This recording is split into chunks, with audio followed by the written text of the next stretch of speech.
ನಗರ ಪಾಲಿಕೆಗೆ ಲೆಟರ್ನ ಕೊಡ್ತಾ ಇದೆ. ಜೊತೆಗೆ ಇವತ್ತು ಏನು KRS ರೋಡ್ ಅಂತ ಜಲಜಲಿತರಾಗಿರ್ತಕ್ಕಂಥ ರಸ್ತೆ ಹೆಸರು ಹಿಂದೆ ಪ್ರಿನ್ಸಸ್ ಅನ್ನೋ ಹೆಸರಿನಲ್ಲಿ ಅವತ್ತಿನ ಮಹಾರಾಜರು ಹೆಣ್ಣುಮಕ್ಕಳುಗಳು ಕ್ಷಯ ರೋಗಕ್ಕೆ ತುತ್ತಾದಂಥ ಸಂದರ್ಭದಲ್ಲಿ ಮತ್ತೆ ಯಾವ ಹೆಣ್ಮಕ್ಳುಗಳು ಯಾವ ಜನಕ್ಕೂ ಸಹ ಸಾರ್ವಜನಿಕರಿಗೆ ಕ್ಷಯ ರೋಗ ಬರಬಾರ್ದು ಅಂತೇಳಿ ಊರು ಹೊರಗಡೆ ಇರ್ತಕ್ಕಂಥ ಆ ಕುಮಾರಗೊಬ್ಬರು ಮೇಲ್ಗಡೆ ಇರ್ತಕ್ಕಂಥ PK ಸ್ಯಾನಿಟೋರಿಯಂ ಹೆಸರನ್ನ ಅವತ್ತು ಇಟ್ಟಿರ್ತಕ್ಕಂಥದ್ದು.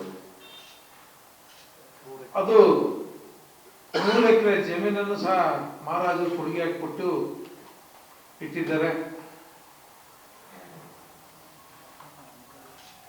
ಅವರ ಹೆಸರುಗಳು ಮಾರಣ್ಣಯವರ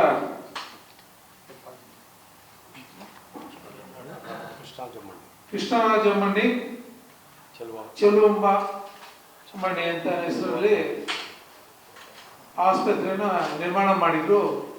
ಪ್ರಿನ್ಸಸ್ ಅಂದ್ರೆ ಕೇವಲ ಮಹಾರಾಜರು ಅಷ್ಟೇ ಅಲ್ಲ, ನಮ್ಮ ಮನೆಯಲ್ಲಿ ಯಾರು ಹೆಣ್ಮಕ್ಳಿದ್ರೆ ಅವರು ಸಹ ನಮ್ಮ ಮಾರಣ್ಣೇನೆ. ಆ ರೀತಿಯಾದಂಥ ಒಂದು ಕಾನ್ಸೆಪ್ಟ್ ಅಲ್ಲಿ ತಂದು ಮಹಾರಾಜರು ಹೆಣ್ಣುಮಕ್ಕಳಿಗೆ ಗೌರವ ಕೊಡುವಂಥದ್ದನ್ನ ಮಾಡಿದ್ರು.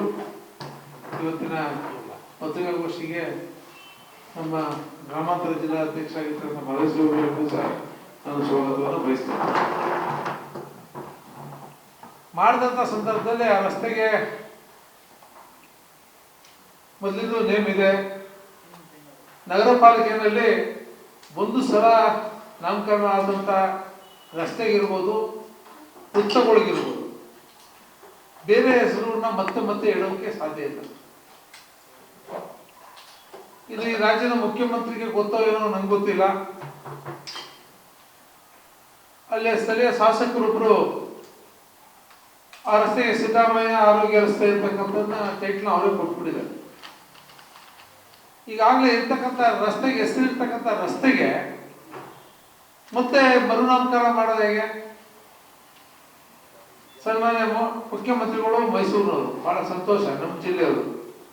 ಅವ್ರು 2 ಬಾರಿ ಮುಖ್ಯಮಂತ್ರಿನೂ ಸಹ ಆಗಿದ್ದಾರೆ. ಅದಕ್ಕೆ ಬಹಳ ಖುಷಿ ಇದೆ ನನಗೆ. ಅವ್ರಿಗೆ ರಸ್ತೆಗೆ ಹೆಸರಿಡಕ್ಕೆ ಬೇಕಾದಷ್ಟು ಜಾಗಗಳಿದೆ.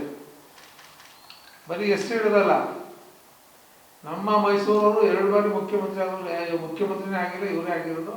ಅವ್ರ ಬಗ್ಗೆ ಒಂದು ಸ್ಟ್ಯಾಚ್ಯೂನೇ ಮಾಡಿಸಿ ಅವ್ರಿಗೆ ನಿಲ್ಸೋಣ, ಅದರಲ್ಲೇನು ನಮಗೆ ಬೇಜಾರು ಇಲ್ಲ. ಈಗ ದೇವರಾಜ ಅರಸು ಸಹ ಹುಣಸೂರಲ್ಲಿ ಸ್ಟ್ಯಾಚ್ಯೂ ಮಾಡಿ ಹಾಕಿದ್ದಾರೆ. ಮೈಸೂರಿನಲ್ಲೂ ಸಹ ಅವರು ಬಹಳ ಒಳ್ಳೆ ಕೆಲಸ ಮಾಡಿದಂಥವ್ರು. ಅವ್ರಿಗಿನ್ನೂ ಸ್ಟ್ಯಾಚ್ಯೂ ಆಗಲಿ, ರಸ್ತೆ ಹೆಸರಿಟ್ಟು ರಸ್ತೆ ಇಟ್ಟು, ಅವತ್ತು ಹೊಸದಾಗಿ ರಸ್ತೆ ಮಾಡ್ತಿದ್ರು, ಆ ರಸ್ತೆ ಅವ್ರನ್ನ ಇಟ್ಟಿದ್ದಾರೆ, ಸಂತೋಷ. ಸಿದ್ದರಾಮಯ್ಯನವ್ರಿಗೂ ಸಹ ನಮ್ಮ ಮೈಸೂರು ನಗರದಲ್ಲಿ ಬೇಕಾದಷ್ಟು ಬಡಾವಣೆಗಳಿದೆ ಮತ್ತು ಮುಖ್ಯ ರಸ್ತೆಗಳು ಬೇಕಾದಷ್ಟಿದೆ. ಯಾವುದು ನೇಮ್ ಹಾಕಿಲ್ಲದಂಥ ಮುಖ್ಯ ರಸ್ತೆಗಳಿದೆ. ಆ ಹೆಸರನ್ನ ಮುಖ್ಯ ರಸ್ತೆಗೆ ನಾವು ಇಡೋಣ.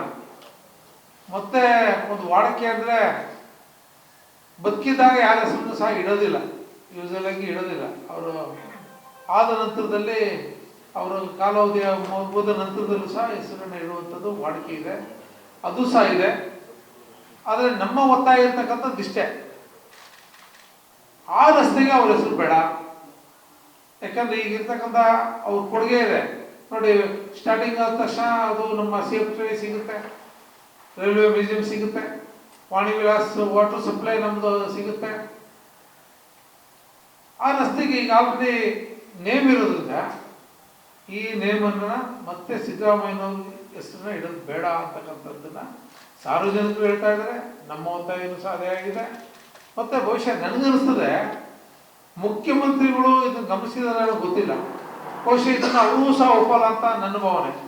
ಸನ್ಮಾನ್ಯ ಮುಖ್ಯಮಂತ್ರಿ ಸಿದ್ದರಾಮಯ್ಯನವರು ಸಹ ಈ ರೀತಿ ಹೆಸರಿಡುವಂತ ಇರ್ತಕ್ಕಂಥ ಹೆಸರನ್ನ ಬದಲಾಯಿಸಿ ಅವರು ಹೆಸರನ್ನ ಇಡಲಿಕ್ಕೆ ಅವರು ಒಪ್ಪಿಗೆಯನ್ನು ಸಹ ಇದೆಯೋ ಇಲ್ವೋ ನಂಗೆ ಗೊತ್ತಿಲ್ಲ. ಅದನ್ನು ಅವರೇ ಕ್ಲಾರಿಫೈ ಮಾಡಬೇಕಾಗತ್ತೆ. ನನ್ನ ಮನಸ್ಸಲ್ಲಿರ್ತಕ್ಕಂಥದ್ದು ಅವರು ಈ ವಿಚಾರಕ್ಕೆ ಒಪ್ಪಿಗೆ ಕೊಡೋದಿಲ್ಲ ಅಂತಕ್ಕಂಥ ವಿಷಯವನ್ನ ಈ ಸಂದರ್ಭದಲ್ಲಿ ಇಷ್ಟಪಡ್ತೀನಿ. ಇನ್ನು ಉಳಿದಂಥ ವಿಚಾರಗಳನ್ನ ಸನ್ಮಾನ್ಯ ನಮ್ಮ ರಾಜ್ಯಾಧ್ಯಕ್ಷ ಆಗಿರ್ತಕ್ಕಂಥ ರಘು ಕೋಟಿಲ್ ಅವರು ಮಾತಾಡಬೇಕಂತೇಳಿ ಮನವಿ ಮಾಡ್ತೀನಿ.